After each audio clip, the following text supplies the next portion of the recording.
Welcome to Creative Piecemeal Podcast, a podcast for creatives. I'm your host, Tammy Takeishi. Join me for compelling conversations with artists, actors, authors, musicians, and other creatives about the impact of the creative and fine arts in their lives and our ever-changing world.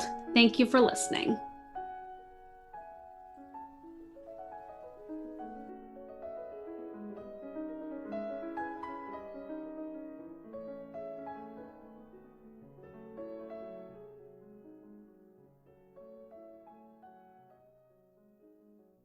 Hello, welcome to another episode of Creative Piecemeal. I'm Tammy Takeishi. Today I am joined by Chef Chris Spear. He is the chef and owner of Perfect Little Bites, an in-home personal chef business based in Maryland. And you might also know him as the host of the Chefs Without Restaurants podcast and the man behind culinary networking organization of the same name. Chris is also a husband and a father of twins, and when he's not cooking or talking about food, you'll find him taking photos, wandering an art gallery, or rocking out to one of DC's concert venues. Ask him to see his Star Wars collection or to tell you about the time Bill Murray inadvertently ruined his anniversary dinner. And guests, I can't wait to hear that story for sure. Welcome to the show, Chris. Hey, thanks so much for having me on. We're going to get started with who or what inspired you to become a chef. I just think I loved food. I always say I was a little chubby kid who liked eating. You know, I feel fortunate that my mom stayed home with me until I was in middle school, which meant, we always had a meal on the table at night, which, doesn't necessarily sound like it's something special. But, growing up in the 80s where both parents were going back to work and the rise of the microwave and fast food, to have like a nice meal on the table every night and have my mom cooking in the kitchen every day was kind of nice. And I was just always, puttering around with her and picking things off of the cutting board or out of the frying pan. And I just really enjoyed food. Is there something that you loved cooking as a kid or growing up, like a recipe that holds a special memory for you?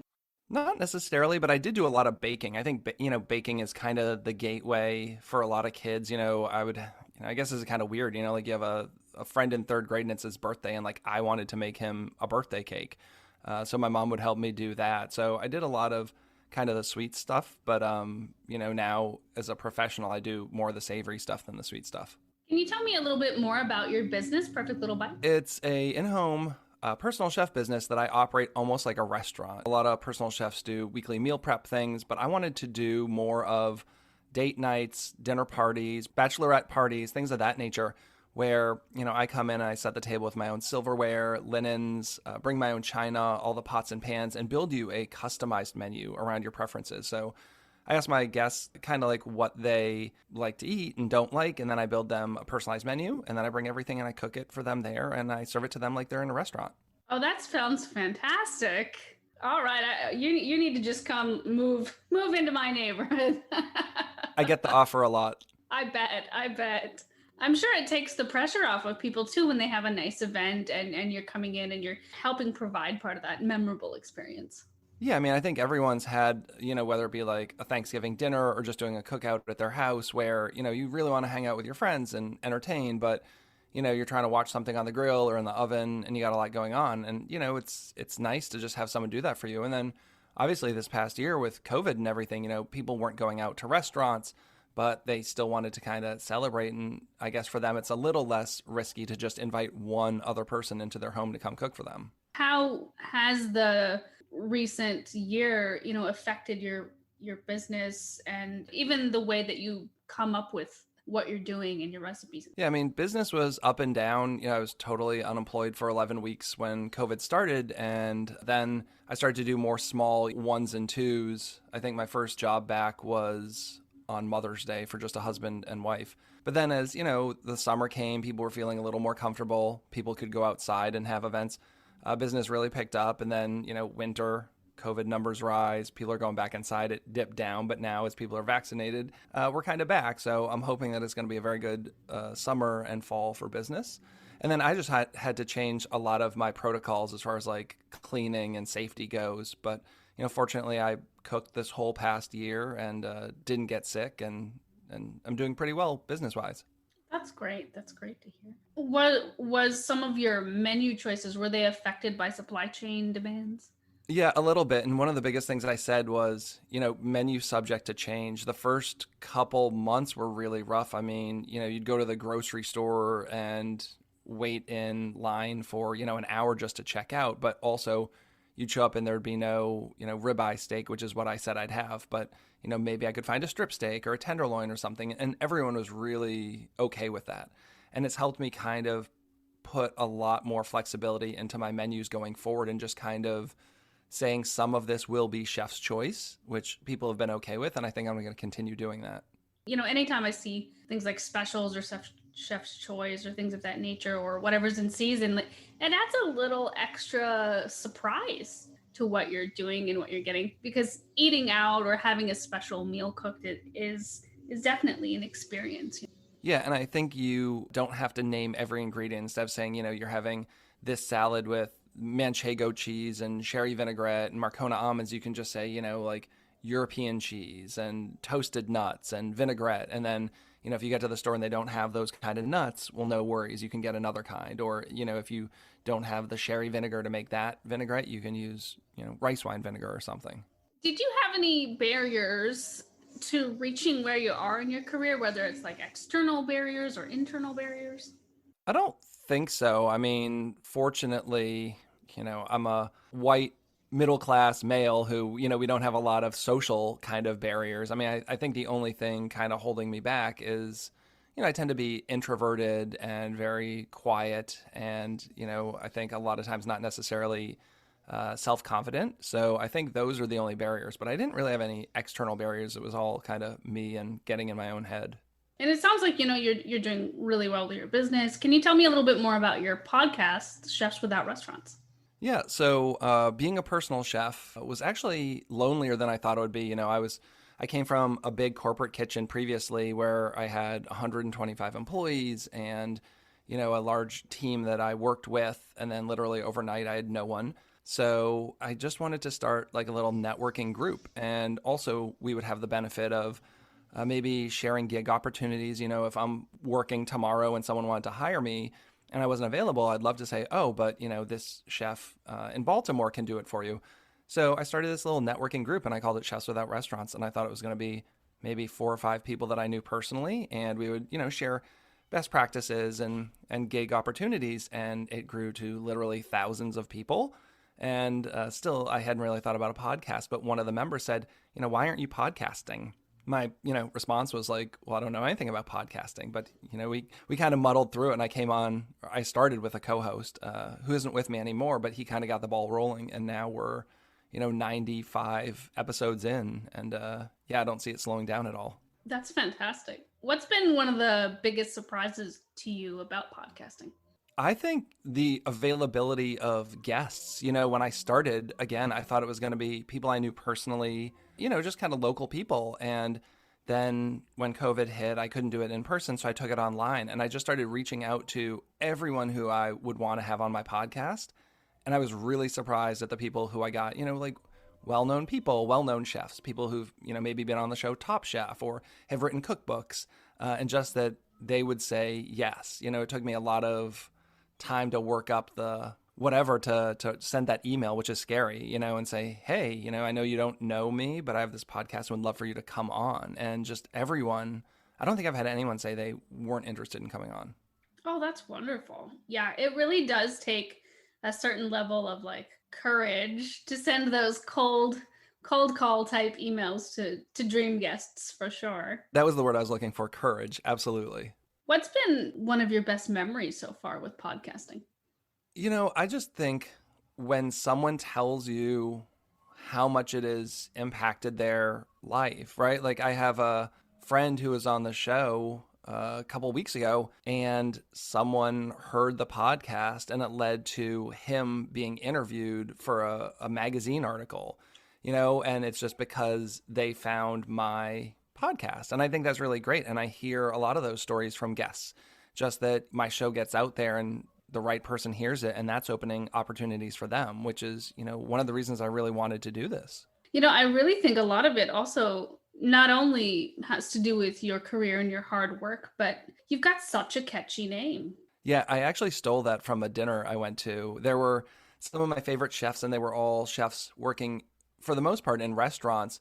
And they had closed the restaurants they were working at and in the process of opening their own, but it takes like 1 to 2 years. So they just thought, like, hey, I really miss cooking. Let's do a collaborative dinner. And I don't even know if they officially called it this. There was a food blogger who did a blog post and was titled The Chefs Without Restaurants Dinner.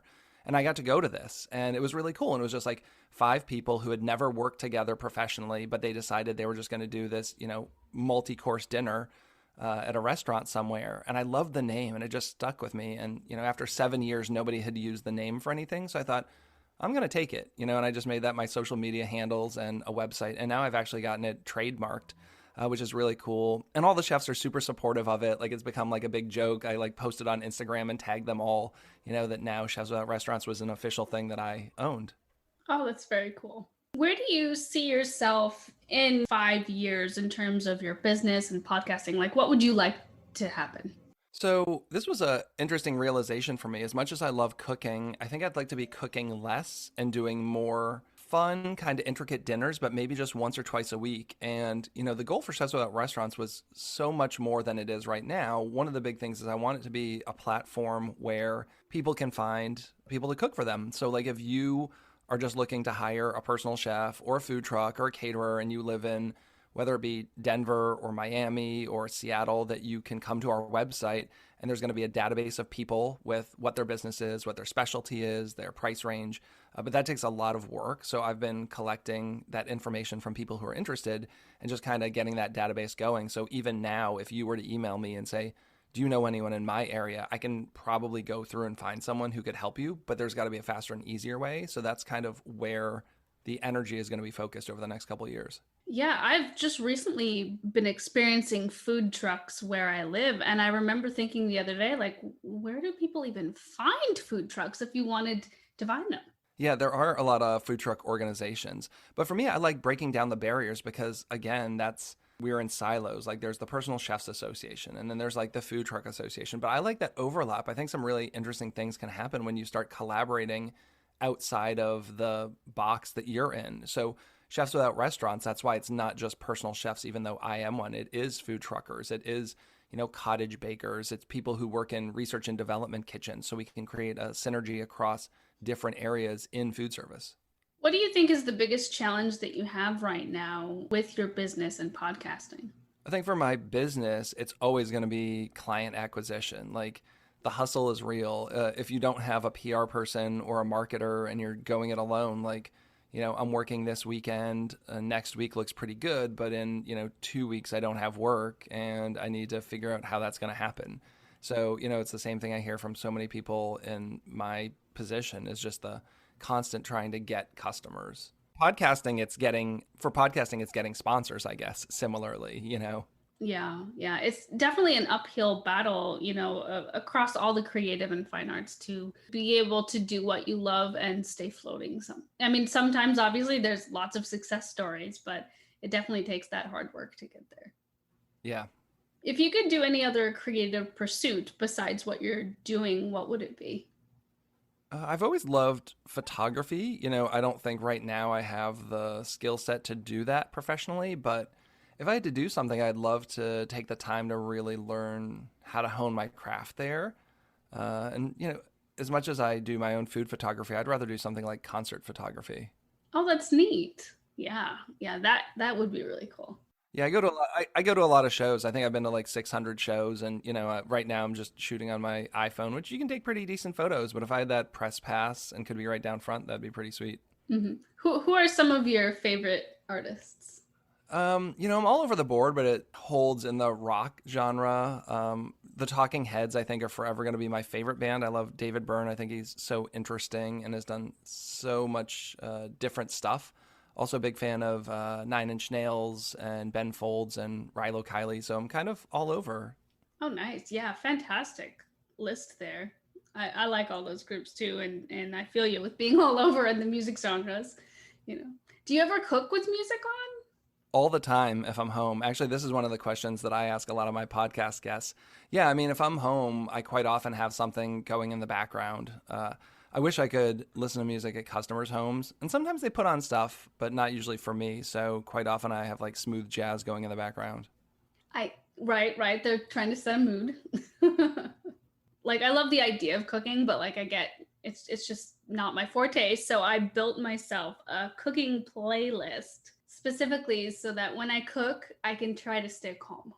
Well, I also did this blog post a couple of years ago about how I think music can influence like your cooking style. Like think about mood, right? Like you can put on like the difference between listening to say something hard and aggressive like Nine Inch Nails versus something poppier like the Talking Heads. Like I feel like that can actually influence your mood and attitude, but like does that also influence your cooking style? And something that I had tinkered with a little bit was like putting together menus based around artists or music and just kind of seeing if you could match the music with the food. And that's something that I'd really love to do as a pop-up, and I've been exploring.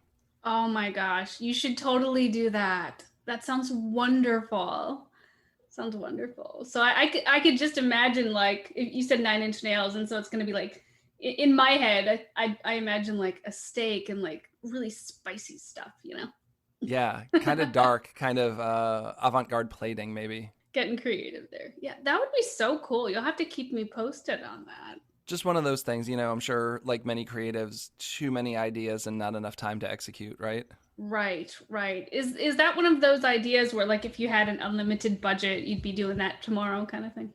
Yeah, unlimited budget and unlimited time. I underestimated how much time the podcast was going to consume. I mean, it doesn't have to consume a lot if you don't want it to, but I think if you want to put out a good quality product and then work on the marketing, I'm like, wow, I spend more time doing this than the actual cooking piece. Same for me. Like the interviews take up about a third of the time of all the other pieces. Yeah, it is worth it. What's the best compliment you've ever received for your cooking? I like when people say they've never had anything like that because that's kind of what I'm going for. I've always said if you can just like go to a restaurant and get this, that's not what I want to be cooking. Like I have no desire to just make chicken parmesan because that's your favorite dish or, something like that. When people try something and it's either a totally unique dish that I make or a spin on a classic, that's what I really enjoy. So when you get some kind of surprise or just people really saying that it's interesting or they had never thought of putting those combos together, that's what I really like. Do you have to spend a lot of time creating new dishes? Like how do you come up with that? Yeah, that does take time. What I'll say is that if you can be open to the spark of creativity when you're doing the cooking, that's where a lot of the things are born out of. So an example is there's a dish, patatas bravas. It's a Spanish dish. It's like fried potatoes with like a spicy tomato type sauce. It's got garlic and cherry vinegar and smoked paprika. And I made it for the potatoes dish for a customer. And I was just tasting it and I thought, like, this is the best tomato sauce I've ever had. So there you are. So then it's like, well, what else could I do with this sauce beside a sauce for potatoes? I bet it would be like a really great cream of tomato soup. So you take that sauce and puree it down, add in some heavy cream. Now it's got a Spanish base. So it's like, oh, maybe I'll, put some shaved manchego cheese on top or drizzle a Spanish olive oil. And then you start thinking, I bet it would be a pizza sauce. So, could you do a traditional pizza dough? Same thing. Put that sauce down, maybe do a Spanish cheese, put some, Spanish ham. So that's where my ideas come from a lot of times. So sometimes it is sitting down, going through cookbooks, websites, finding a recipe, tinkering with that. And sometimes it's just this, being open to something to come into your head while you're cooking. That's really great. And a true marker of a great chef, like you said, being open and just seeing where life takes you, seeing where the flavors take you and what comes out of that. And being open to experimenting and failing, right? Because it's not always going to hit. Yeah. Kitchen fails, I'm sure, happen to many people when they're experimenting with new things. Oh, yeah, all the time. And that's why I say for people who aren't, used to cooking and definitely don't do it professionally, like, don't give up. There's so many variables. It probably isn't you. Yeah. I recently got a really nice set of pots and pans, and I was like, wow, I cannot believe how much it makes a difference. Yeah, little things like that for sure. The you don't have to spend a ton of money on that stuff, but just upgrading from the very like bare minimum to like a mid-grade something, it's a game changer. It sure is. And speaking of pots and pans, do you like have a favorite utensil or favorite pan that you always come back to when you're making food? I use nonstick pans a lot just because so much of what I do, like I just want it helps everything cook. Like if I'm doing fish, it makes it so much easier to put it in a nonstick pan than a, stainless steel pan. You don't have to worry about it. But I don't have like a favorite pan or anything. You just use them all. I use them all, whatever I got. I go through a lot, believe me. Like the amount of dishwashing I do is probably more than the amount of cooking I do. That makes sense. What do you remember about the first time you had a really successful recipe? Just thinking that it was something that I, could see myself doing for myself. I think executing someone else's dishes is very different than having your own business where you have to create your own. And I think once you start creating your own, then you realize like, oh wow, maybe this could be like my own business because it's really hard to go say open a restaurant or a personal chef business and just cook other people's foods. Like I'm sure there's lots of people who just cook out of cookbooks for people, but that's not what I wanted to do. And I guess it was when I started having some of those successes that I was like, oh yeah, this could be something that I have of my own. How has your life in the culinary arts been different than you imagined? I think I thought I would work in a restaurant, right? So my side thing is Chefs Without Restaurants, and I joke that I've been working in kitchens since 1992, and I've literally never worked in a restaurant unless you count both Burger King and Boston Market. So, I went to culinary school and graduated with a 4-year bachelor's in culinary and thought I'd be in a restaurant, and I started working in a retirement community. And I've worked in a few retirement communities, and I worked for IKEA, and I've done some research and development, and I was like the catering director of a hospital. And so, like 25 years later, I still haven't ever worked in a restaurant. If you had to work in a restaurant, is there one that's like a dream place that you'd want to work? I want to work somewhere really interesting. I mean, there's a couple places in Manhattan. I'd say like maybe I love Wild Air and Contra. It's a couple of chefs who own both of them. And I think they're doing really interesting stuff. And I think I'd learn a lot and have a good time. But there is no part of me that wants to like work in a downtown New York City restaurant because it seems like I would have no life. It definitely takes a certain kind of person to really want to be in those environments, I think. Yeah, most definitely. If you could eat a meal in any restaurant in the world, what would it be? So I love Mexican food. And I think it would be Pujol down in Mexico City because I love the chef. He has a restaurant in New York, but I kind of think of his flagship as being down there, and I've never been there. So, yeah, I think that would be on the top of my list. Mexican food is always a great choice. Yeah, I could eat it every day. I live in Texas, and so I feel a little bit spoiled by that. Oh yeah, I bet you could go down there. You could just go over to Mexico City, no problem, right? Yes, yes. For sure. For sure. It's much closer than I realize. I always forget. I'm gonna have to put that on my list of things to explore. That sounds fantastic. Yeah, and it's high-end Mexican food. I mean, I love a good taco. I literally had tacos for breakfast, but I do think that there's a lot of misconceptions about Mexican food and cooking, and that it's not all like street food and stuff. And there are some chefs doing really high-end fine dining, and I'm interested in both eating and cooking that kind of stuff. If you had to pick just one spice to cook with, like, and keep, and all the others were gone, what would it be? If it was singular, I would say smoked paprika. Right now, I got this really awesome spice blend from a company called Spiceology, and it's a candied bacon spice. So the base of that is like smoked paprika, but it also has dehydrated sriracha in it and like sugar. So it has all these like spicy, sweet, smoky notes. And yeah, I've been blowing through a ton of that. It goes pretty much on everything I'm cooking. That sounds amazing. Yeah. Yeah. Candied bacon sriracha blend. It must be really spicy though, right? It's actually not spicy. It's really more smoky. You really get this like smoked paprika and sweet undertones, and it does taste like bacon. I don't know what they did because it's vegetarian. There's no meat in there, and it really is like you have bacon in this spice. So, and bacon makes everything better. Oh, yes, for sure. For sure. We're going to switch gears a little bit to a more serious question. And I was wondering, what's a common myth or stereotype about being a chef that you're hoping to break with your work? Well, I just think this idea of like chefs screaming in the kitchen and being these like fanatical dictators, there's still some of them, but I think there's less and less than people maybe think. We have like Hell's Kitchen and all that, and people get this idea that that's how a kitchen is. Kitchen culture is something that really needs to change. There's been a lot of talk the past couple of years about like how is it changing? Are we getting there? Are we on the right track? This is something I talk about a lot, but I'm very easygoing in the kitchen. Even when I was running a team, like I like it to be a collaborative process. I want my employees to have input, and I don't want it to be a place where like people fear me and are afraid to come. I want people to be able to be open, and that's what I want the future of kitchens to be.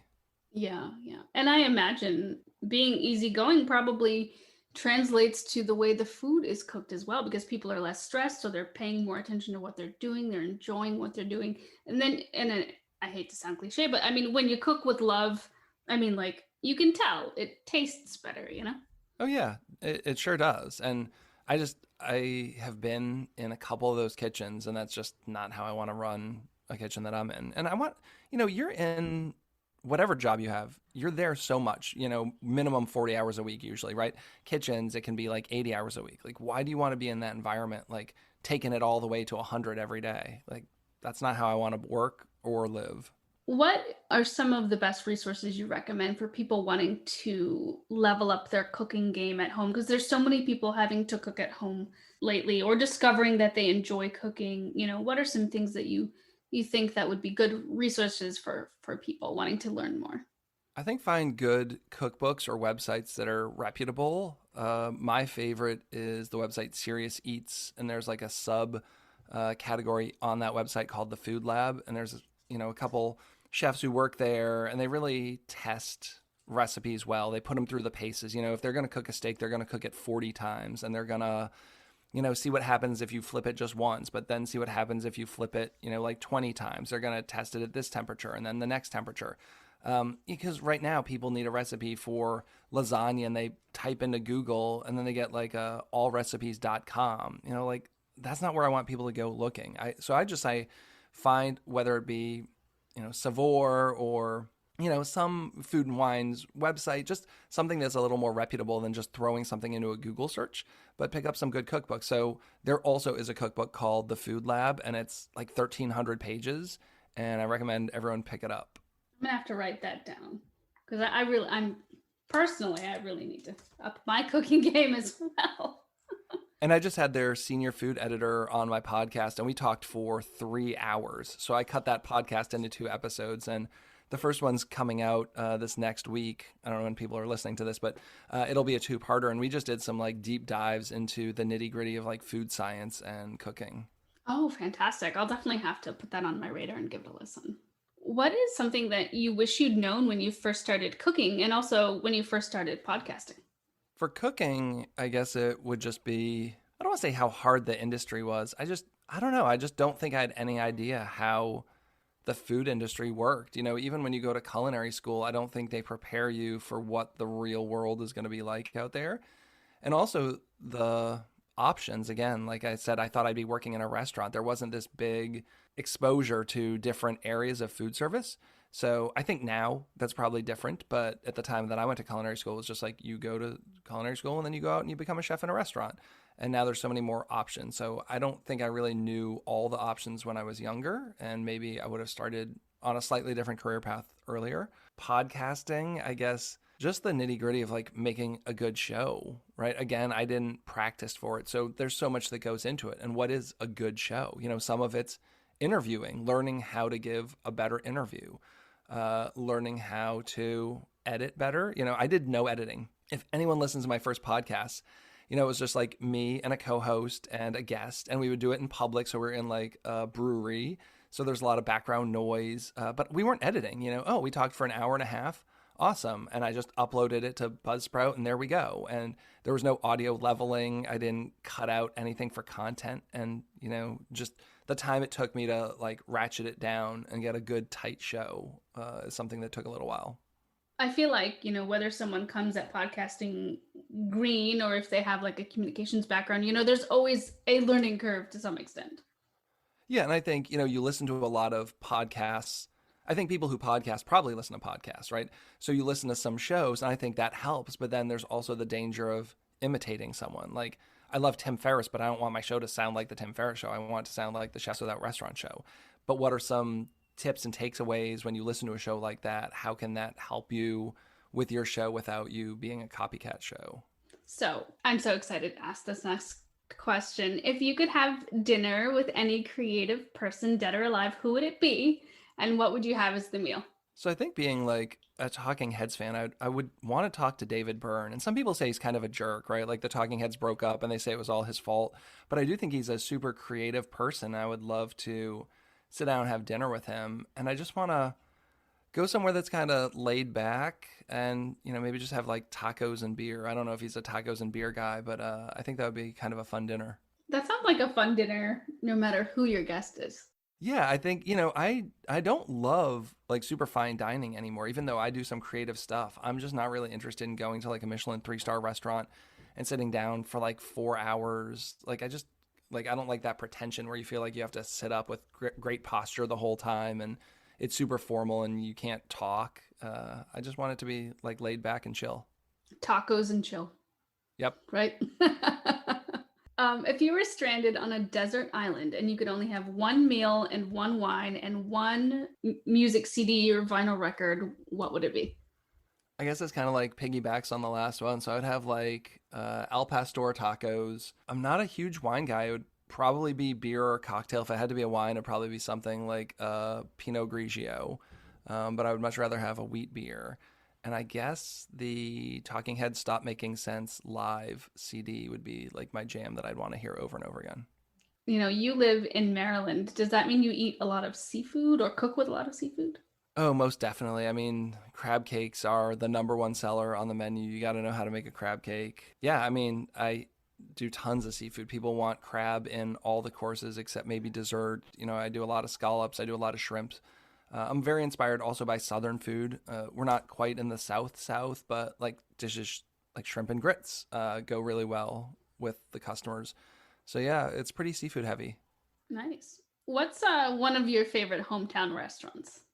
I would say for me, it's a place called Lazy Fish and they do sushi. When I go out to eat, I usually go out to a place that, has something that I'm not going to make. And I think sushi is the epitome of like things I'm probably never going to make at my house. So that makes sense. Not too many people want to roll their own sushi.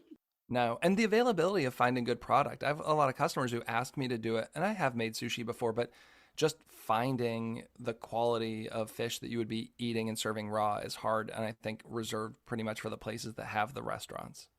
Before we go, I definitely want to get to that Bill Murray story, but what does it mean to you to live a creative life? For me, a creative life is like the most interesting life. I can't imagine not being in it. I mean, I am always doing something like cooking or taking photos, or I also write and I blog and I podcast. And for me, it's just what makes life interesting. Agreed. Yeah, there's so much creativity in the world. Oh, yeah. I'm always, and finding inspiration from things. Sometimes I don't even think someone means to be inspirational or necessarily creative, but then as an outsider you see something and you're like, oh wow, that's like really inspiring, and it's made me think about something in a different way, and I hope I put some stuff out in the world that inspire other people. Oh, of course. It sounds like you're doing some really great work. Thank you. So now I've been just very curious to know, may we hear your Bill Murray story? Yeah, well, one of my favorite actors, right? A comedic genius. I was in Charleston, South Carolina, and he lives down there at least part of the year. And my wife and I were supposed to go to a Husk restaurant. Sean Brock was the chef and owner at the time. Really well-known guy. And I know Sean a little bit. We had met a couple times, but I had really wanted to go. And my wife and I had planned a trip to Charleston, and we booked a reservation there. And in between the time of when we booked and when we got there, it was announced that that would be Charleston Restaurant Week, and the restaurant would be participating in Restaurant Week, which is notoriously like not a good time to go to restaurants because they always like put on their dishes that they can turn really quickly and get a good profit margin on. But also Bon Appetit magazine called it the hottest restaurant in the country. Okay, so now it's like super hot and it's Restaurant Week. We get down there and we sit down and Bill Murray is sitting at the table next to us. Amazing, right? Except that means that Bill Murray is going to have 4 servers for the half a server that I have. So, like your cocktail comes, I drink it, and then an empty glass literally sits on my table for 2 hours without even once asking if I wanted another cocktail. Someone came by and, refilled my water. We got desserts that had an ice cream component, but nobody brought a spoon. So now I've got like a pound cake or something with ice cream on it and no spoon, and I'm trying to eat the ice cream with my fork. And then you turn and look over there and like 4 people come down and like simultaneously synchronize, like put 4 plates down on Bill Murray's table, and everyone's fawning over him like he's the Queen of England. And like all I really wanted was a second cocktail and a spoon to eat my ice cream. And I was kind of like annoyed that he was getting all this attention. But, I did email the general manager that night. I'm not like a Yelper. I wasn't going to out them publicly. And he did a really good job of making it up to me. Sean's nicer, I guess, or like more formal restaurant at the time, McCrady's. They sent us over there for dinner the next night to make it right. But I joked about this, and I did like a big blog post, and then I took it down, and then I waited a little bit, and then I put it back up, only because I feel like the problem is like there are these restaurants that are universally loved, but they still also have problems going on, and you need to talk about them in a, like a critical way. I didn't want people thinking that like no issues had ever happened at this restaurant. So I ended up, like, if you dig into the archives of my website from like 12 years ago, I think you'll still find my post about Bill Murray and my restaurant experience at Husk. Did you eventually actually meet him, or? I didn't, because also that's like a weird thing, because you're there with a family and kids. So it was just kind of like, he's right there. And I just kind of, I guess, was maybe throwing shade at him or giving him side eye the whole night. I'm still a big lover, and I'm really excited for when Ghostbusters 2 finally comes out. Yes. Or whatever the new one. Yeah. Whatever they call it now. Whatever they call it. Yeah. But yeah, that makes sense. Like I completely understand, your reasoning for taking down that post and then putting it back up, because transparency in any business is so important. Yeah, and also talking about the fact that they did make it right. Not, I didn't do the post so that they would give me anything. I wanted to make it clear that it was like well after the fact, and just kind of give them props for fixing something. But again, I think if, Bon Appetit magazine is going to call you the best restaurant in the country, like you shouldn't have the most horrendous service ever at what is called the best restaurant in the country. But that is good that they made it right, though. So that's the important part. Yeah. One more question. How would you like to be remembered as a chef? As someone who helped make your experience more memorable. So the benefit of being a personal chef is I'm usually hired for, weddings or graduations or date nights or anniversaries. And hopefully that I can, be a part of that. I mean, I cooked for so many weddings this past year. I don't normally do weddings because I only do small events, but with COVID and micro weddings, hopefully people are always going to remember that, right? And I'll be the guy who hopefully cooked them delicious food for their wedding. Excellent. And if you're in the Maryland area, friends, definitely give Chris Spear a look up. He is the chef and owner of Perfect Little Bites and also the host of Chefs Without Restaurants podcast. Chris, thank you so much for being on the show. It was such a pleasure to have you. Thanks for having me. I'm so glad I could do this. Excellent. All right, listeners, take care.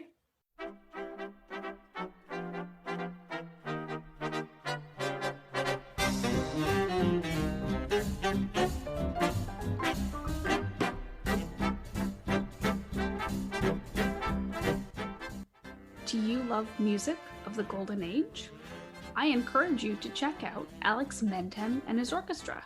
This unique group is a mainstay of BBC radio and brings music from the 1920s and 30s alive, from period instruments to their outfits. Want to hear a live stream or see them in concert? Check out their website, alexmendham.com, for all the latest. And as always, thanks for listening.